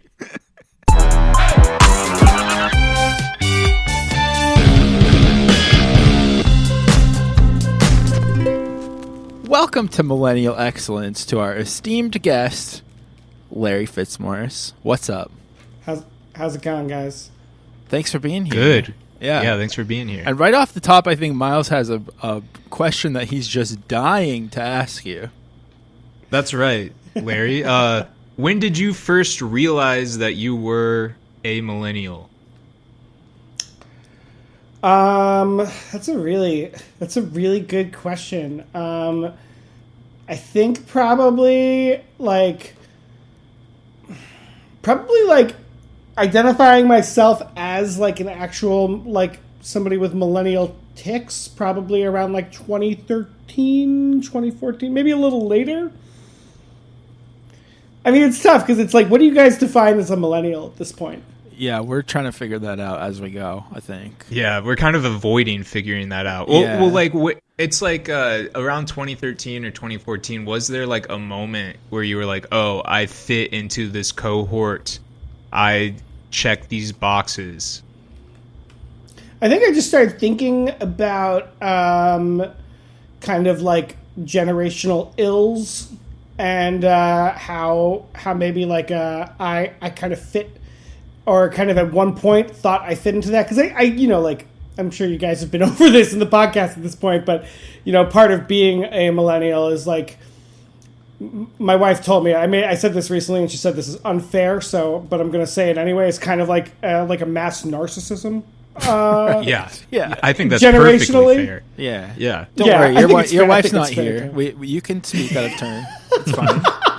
This is a no wife. She was like, she made a good point. She's like, narcissism is something very specific. You have to be clear not to paint people with too broad of a brush. But there is kind of that tendency to like look at literally anything and see it as a mirror. And I think that's kind of like, that kind of defines the millennial experience. And as soon as I realized that I was like doing that to any extent, I was like, right, all right, I have to start doing something else immediately. You're doing my favorite thing that our guests do, where they say, you've probably said this already, and then just say the most poignant encapsulation of the generation that we've never come near discussing whatsoever. So that's really helpful. Okay, so I mean, the reason that you're here, and I think this time area, time area or era, so to speak, that you're describing, is why you're here. I guess to set the stage, a little magazine that could, on the internet, on the interwebs, born of the hipster music fan heart. I'm talking about pitchforkmedia.com, now known as Pitchfork, now known as G-Fork, a subsidiary of Condé Nast. Larry, you used to work at Ground Zero, and it is currently now based at Ground Zero, but I mean Ground Zero of music journalism, Pitchfork.com. I mean, we're in the presence of greatness here. Yeah, Ground Zero means so many things. I feel like when you talk about Pitchfork at this point, really, real loaded term.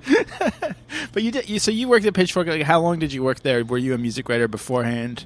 I also am a former music writer, so I feel like we can have a little bit of bonding, and then you and Miles can find something to bond over after, if you want. I actually started working as a music writer, and while I was still in college, I worked at Spin for a little bit and got laid off like maybe the week after I graduated. Had like a very millennial like soul searching moment. I was like, maybe I'll apply for Teach for America. I did not make it. And after like a few months of just cold emailing and harassing people, I started writing for Pitchfork, and then they brought me on full time at a very low price, and I was there for about 5 years before I, worked at much worse, unstable places across the rest of my life. Nice, sick. So, like, when you were hired on at Pitchfork, what was the vibe? Are we talking long-winded music reviews still? Are we talking like some teens got paid $100 to regurgitate a Wikipedia page? Are we talking the craft brewery vertical called October or whatever, or the Pitchfork review? Yeah. What kind of what era are we talking? I left right. So to give you context, I joined on right when the operations kind of moved to Brooklyn. Proper. We were based out of, we went through several offices while I was there, of varying repute. And I left right when, they were kind of trying, and I mean, quite obviously failing to diversify the brand. There, Nothing Major. I don't know if you guys remember that. That sounds familiar. Wait, that was a Pitchfork clothing brand? That was a Pitchfork clothing brand. Holy shit. That sounds so cool. I mean, the title fit. It didn't really take off. Was it a brand or was it like a hype beast thing? Like, did they make clothing or they wrote about it? I will be totally honest with you. I worked there during the entire lifespan of Nothing Major and could not tell you what it was. Perfect. Sounds like a dream. But that's the 2010s for you, yeah.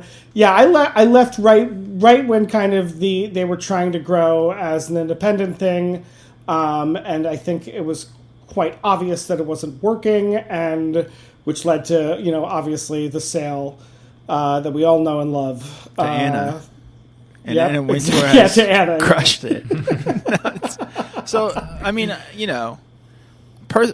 actually, Miles, I'm curious. What do you like growing up? What did you think of Pitchfork? Growing up, it was around when I was growing up. Like when I was in high school, I was reading it. I think I didn't have strong feelings about it, honestly. But what about like your friends in bands? Like, did they hate? Like, did they think it was stupid, or did people like it?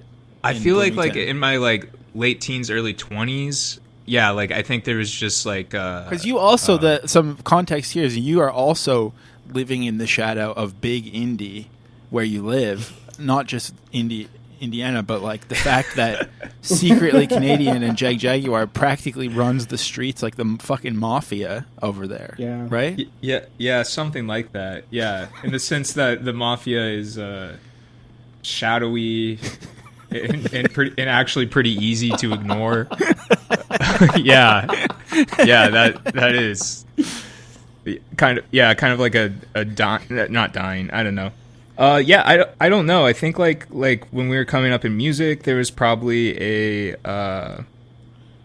everybody was kind of skeptical of it, like in the early 2010s. Yeah, but there wasn't like strong feelings about it. I feel like in the past 5 years, I've noticed this anti-Pitchfork sentiment, just in general. I feel like that's, from my perspective, that's what's happening with Gen Z is that they're discovering things that are so obvious to me that I've just taken them as fact my whole life. Like I've obviously always thought Pitchfork was pretty stupid and like kind of sucked and was annoying, but it's like the trades or something. Like you just read it because you're interested in the topic, and then you're like, yeah, these people are morons, and then you just like have some fun laughing about it and go on with your day. But now these teens are like, oh my god, they're adding community score to Pitchfork, and they're like freaking out. Like, who gives a shit? Well, they're gonna. I do feel like the big difference is that I think our age cohort, was like Pitchfork sucks. Sometimes they have opinions I don't like, and maybe they're covering pop music a little too much. Whereas I feel like the Gen Z position on Pitchfork is like they were mean to Dua Lipa. Right. Like true. That's true. It's kind of like a very different world values wise. Where that I'm makes like, okay, sense. like if that's what you care about. Because I think in like 2012 or something, when I was last kind of paying attention and being annoyed by it, I thought that the rating was not between 0 and 10, but the Pitchfork rating of every single review on any given day was between like 7.1 and 8.7. That was the full scale of everything. It's like, this is so useful. Thanks. Like, I feel like that applies more to now than right. Because like it's interesting. Like I feel like they used to give a lot lower scores to like. I don't know. I've like wrestled with this myself, honestly, because I wrote a lot of reviews while I was there, and giving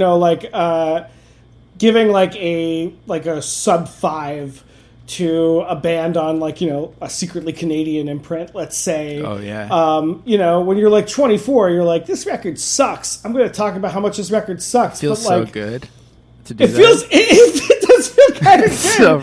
But I'm not going to lie. But like then you look back on it and you're like. Oh, like I don't think this band was like doing that great to begin with. I think I kind of like just kneecapped right their career, well, or literally secretly Canadian did kneecap the person after that happened. Yeah, exactly. I love the idea that Miles is going to make us get Caleb to take all this out so that he could go to the coffee shop and not have to deal with this. Not to deal with this scrutiny. But, the scary office workers. So you said that you wrote a bunch of reviews. Now, the topic, I don't know why I love to just tease out mentioning the topic that we've already talked about for 90 minutes so much, but I'm going to continue doing that. Tell us some of your like banger reviews, your P-Fork reviews. I know you reviewed 100 Gex, right? That was actually the last thing I wrote for them. Wow. Oh, that's whoa. kind of a flex. You're like, I went out on that. Music is too fucked up now. I'm out of here. It's too crazy. I can't stand by this. No, it was actually really, I'll be totally honest, it was really funny because I wanted the record to get Best New Music, and I did suggest it at the time, and the staff at that point, which was mostly comprised of millennials, didn't really like it. Like, they didn't really, like, get it. And I was like, oh, okay. And then, like, I feel like after I stopped writing for them, they might have gone, like, too far in the other direction. Right, just dropping BNMs all over the place. Yeah, exactly. It's true. What were some of the other bangers that you wrote in, and any that, did you ever get death threats for your reviews?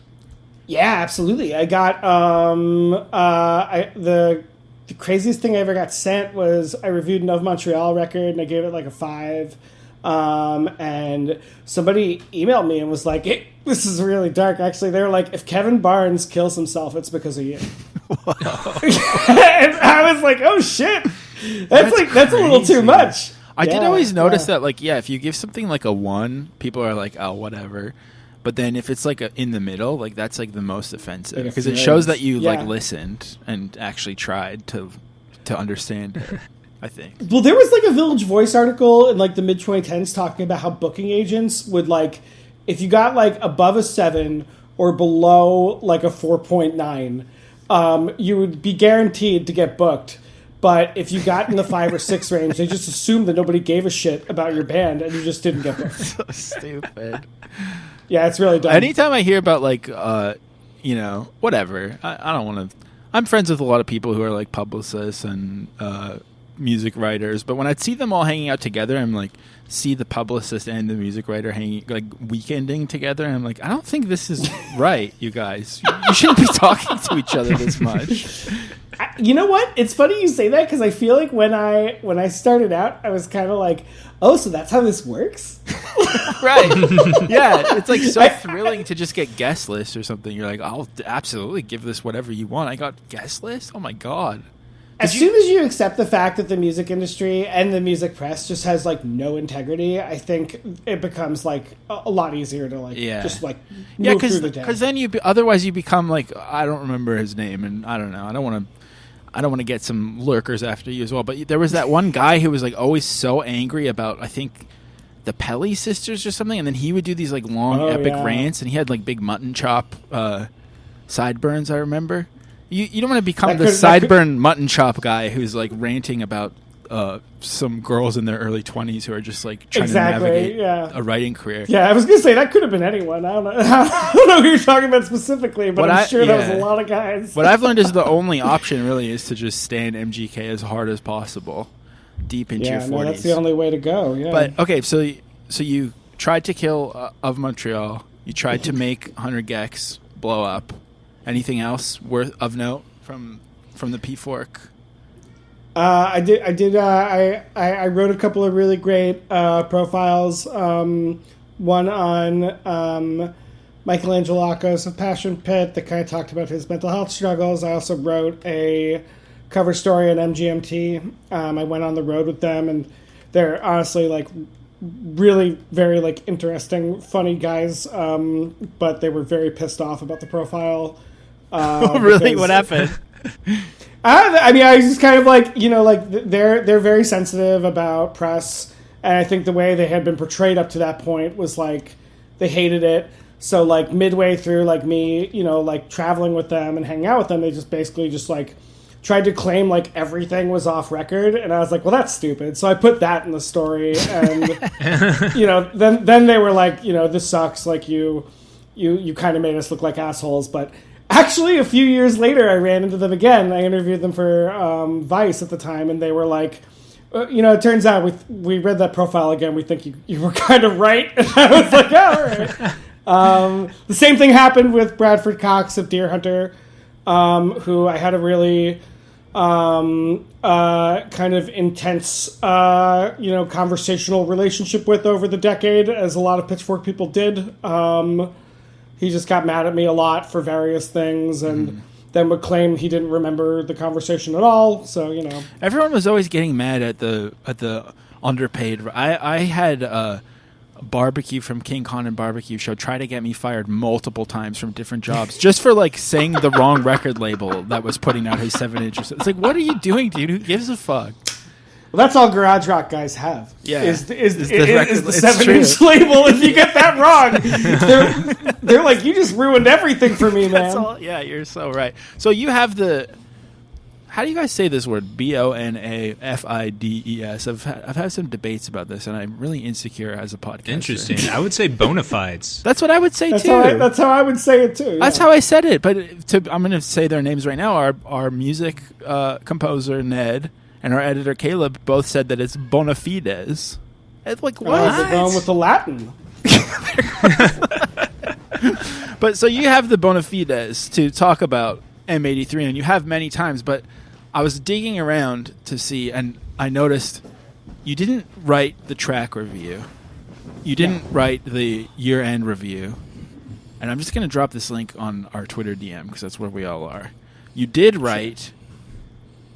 Talk about Ground Zero. You wrote the video premiere post for the M83 Midnight City video. And I've done many of these, and I remember this time where it was so political, where you had to say via gorilla versus bear, because they would get very upset if they had been sent the PR email first and been given the 12-hour window to post it, and then you posted it without crediting them. You know, not them specifically, but any website. We all had this. You know what? Honestly, to say via with them specifically, like Ryan Schreiber had like almost like a blood feud with the gorilla versus bear guy at the time, and I swear to God, like for the entire tenure of my time there, like 5 years, if I didn't post something before Chris over at Gorilla versus Bear posted something, like I would be like at risk of losing my job. Oh my God. Wow. You didn't really go too hard with the description either. No judgment. But you said... No, I was just trying to get it out there so that I didn't get fired. Yeah. Just get it up as quick as possible. You know, a standout from the Standout Pact new album, that's pretty good, though. It's a good little nug, I think. I always... You do what you can. When I would do these premieres, I'd try to get a little nug in there, too. But did you do any sort of, like, criticism published of the song at the time? I never wrote about it specifically. I wrote about this song and kind of like, honestly, kind of like the millennial condition, like more broadly for Noisy, back in, I want to say like 2016, 2017, kind of how like it was very indicative of, you know, what was kind of coming across to me as kind of like the vibes generation at that point. That makes sense. I mean, I gotta be honest. Then I went to check your Twitter, and you fucking loved it. Like, I think a lot of people who are music writers, I do think, including myself, if you scroll back on the Twitter, I wonder, actually, Miles, I think you have this too. There's like a distinct sort of irony turn that happens to all of us at some point. Mm-hmm. And Larry, you're still selling your fucking Substack. Let's be honest. So sure, yeah. you're not fully doing it, but you do goof around. But if I scroll through all of your M83 posts, it starts off where you're like, you know, it's top 100 tracks list. You love the song, and the thing that I'm just trying to understand is when does it become more self-aware? Because, for example, my favorite thing to do in Manhattan is walk around and look at tall buildings and listen to M83. That's something I would tweet now, and I think I'm going to right now, actually. Was that sincere? I gotta say, first of all, that reading tweets back to me from when I was 23 seems like a great way to get me to kill myself on your podcast. So hey, I gotta give it up for that. Just giving you the of Montreal treatment, you know? Yeah, exactly. Yeah, you're paying it forward. That was sincere, and which is crazy. And it's not crazy. No, that's the thing. Like, it's not crazy. It's like great. It's beautiful. Because I think this song, even when I was listening to it right now, I was like, my mind tells me it's the most cringe thing I've ever heard, but my heart tells me that I'm like invincible and that millennials will live forever. You know what I mean? Sure, it's absolutely. Like, so I don't think it's cringe, but I guess. So then I was just curious if when you said it's been a minute since I cried, so I'm looking at the sunset and listening to M83. That was also around the same time, same kind of feeling.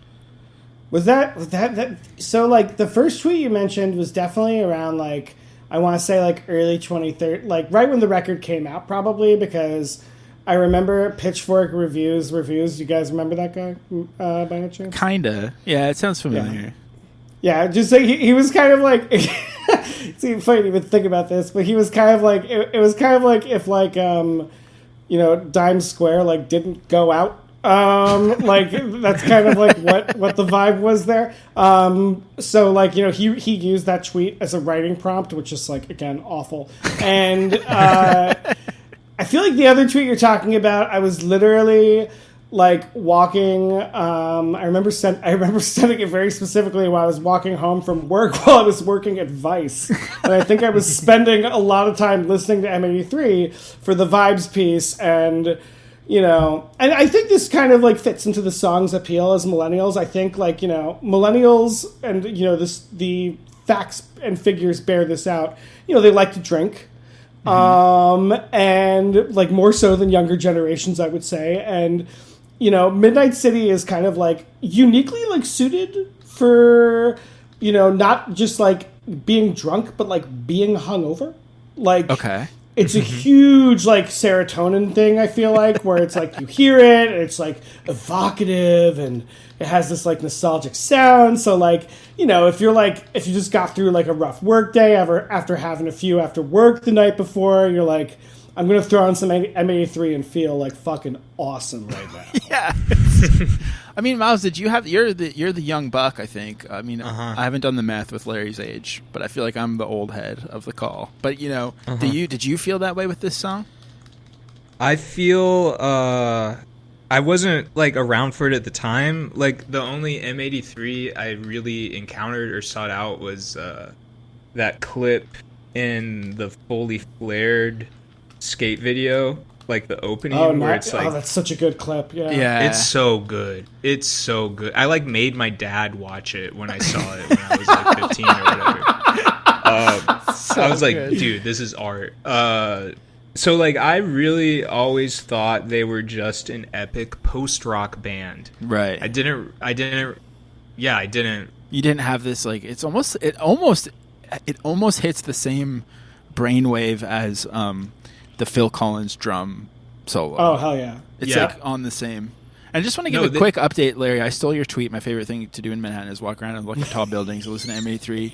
My friend Rob, I'm not Catholic, on Twitter, private, said, "You're probably doing irony, but this is honestly a peak activity." So, you're still killing it, Larry. Hell yeah. No, the millennial feeling never dies. It never leaves. I feel like as millennials get older, they kind of feel it in like a stronger, worse way. Because you feel ashamed of it as well, but you also, it's your truth. You should feel ashamed of it. I don't think millennials feel enough shame about shit like this, honestly. And I think like you're getting to the point like with certain indie bands. Like I think like Geese is a good example of this. I think Cindy Lee was a great example of this, where you have people being like, yeah, like I love this because this reminds me of like how it felt 10 years ago. Right. Which is just kind of like, I'm always kind of like, listen to yourself. Like, do you not hear what you're saying? Like, did you really check out this hard? You see music writers say this, and I'm like, this is crazy. Like, what are you doing with your free time? Know? Yeah, I mean, that's true. So we kind of touched on it. Miles mentioned, they have a bit of this, I guess, subtle shoegaze past and the epic post-rock vibe, and then they kind of switched. They turned the corner into this, which I also think was another kind of ground zero for a certain kind of. If I really like squint my brain, I almost see this song eventually paving the way, even for something like Hotline Bling or something. There's like this this cheese that everyone fell in love with. Speak on that a little. Yeah, that makes sense to me. I mean, because it's like I feel like, this record was like a huge surprise when it came out to me, because like I loved the first couple of M83 records. I thought Before the Dawn Heals Us was like as close to perfect as you can get, but like it also had this highly embarrassing quotient of it where it was like he's doing this thing that is like explicitly rooted in his own nostalgia, to a point where you kind of can't look away. And some people found that to be like enormously cringe. I think including people at Pitchfork. But he kind of like Anthony Gonzalez with "Hurry Up, We're Dreaming," especially "Midnight City," kind of like melded, I think like the millennial yearning for like big moments, kind of like epic internet moments, along with like a lot of the already existent predilections, like the 80s fetishization of the 2000s kind of like burning off into, chill wave, which kind of like gave birth to everybody being like, oh, like synths are the best thing ever now. And, then you kind of have this song being the almost peak of all of that, all it takes is a wordless vibe to really get people going. Yeah. Damn. So do you think that like millennials, like, do you think that vibes in general, you keep talking about being a vibes band, do you think vibes have like lost their dominance? And if so, what's in their place? Well, I mean, I feel like that's why you see, like, that's why everybody likes Geese so much, right? Because, like, it's kind of like the exact opposite of the vibes thing. Like, you had, like, like, the mid to late 2010s, I feel like, was, like, the exact point in both overground and, like, indie music where it was like, oh, okay, so, like, everything that this decade has created has led up to just, like, a lot of awful shit. Like everybody's a synth pop band. Everybody's making a pop record because of Grimes. Like there's nothing interesting going on, and it doesn't feel like any meaning that's taking place in all of this. It can't even really be applied. It feels very explicitly careerist. Mm-hmm. Like a vibe curation. Like I think during the pandemic, the popularity of Krang. I hope I'm pronouncing it right. Krangbin. Oh, Kurenbong. Yeah. Wait, how do you say it? I pronounce it Krangbin, but I'll defer to Larry there. I would, if unprompted, I would pronounce it Kurenbong, which seems wrong. That's definitely not how it's pronounced. But I like it. It's good though. I like it. Yeah, maybe like I think like some of the epicness went too far and then became Greta Van Fleet, who I do think is really good. Because I also believe that if you listen to anything enough times, you can like it. I sincerely do think that. But I do think it got too epic, and then we needed, like, what was that fake Spotify genre called that's, like, Concrete Room or something? Or, like, what was it? Oh, yeah. Do you know what I'm talking about? Yeah. Lorem? Lorem is the playlist, but yeah. Lorem like, is the playlist, yeah. There's one called, like, Room something. I don't know. It sucked. Yeah, Jesus Christ. Yeah, everything's falling apart. Well, Larry, thank you so much for talking to us, and I apologize for reading your old tweets to you unprompted, but I'm definitely going to be doing this to more of our guests because it felt really good. It's good to be reminded where I came from. Exactly, and remind us where you are now, so there is a newsletter that can be subscribed to. Yeah, my newsletter is called Last Donut of the Night, and I think it's just visible enough that if you Google it, you might see it on the first page. Whoa. So, we'll see, though. Who knows? You can also just look at my Twitter. I'm always posting links there from it, and I am actually running a subscription sale for the next couple of months as well, so I've got to plug that as well. Nice. But keep in mind, everyone, before you subscribe to anything else on this show, go to our Patreon. Just kidding.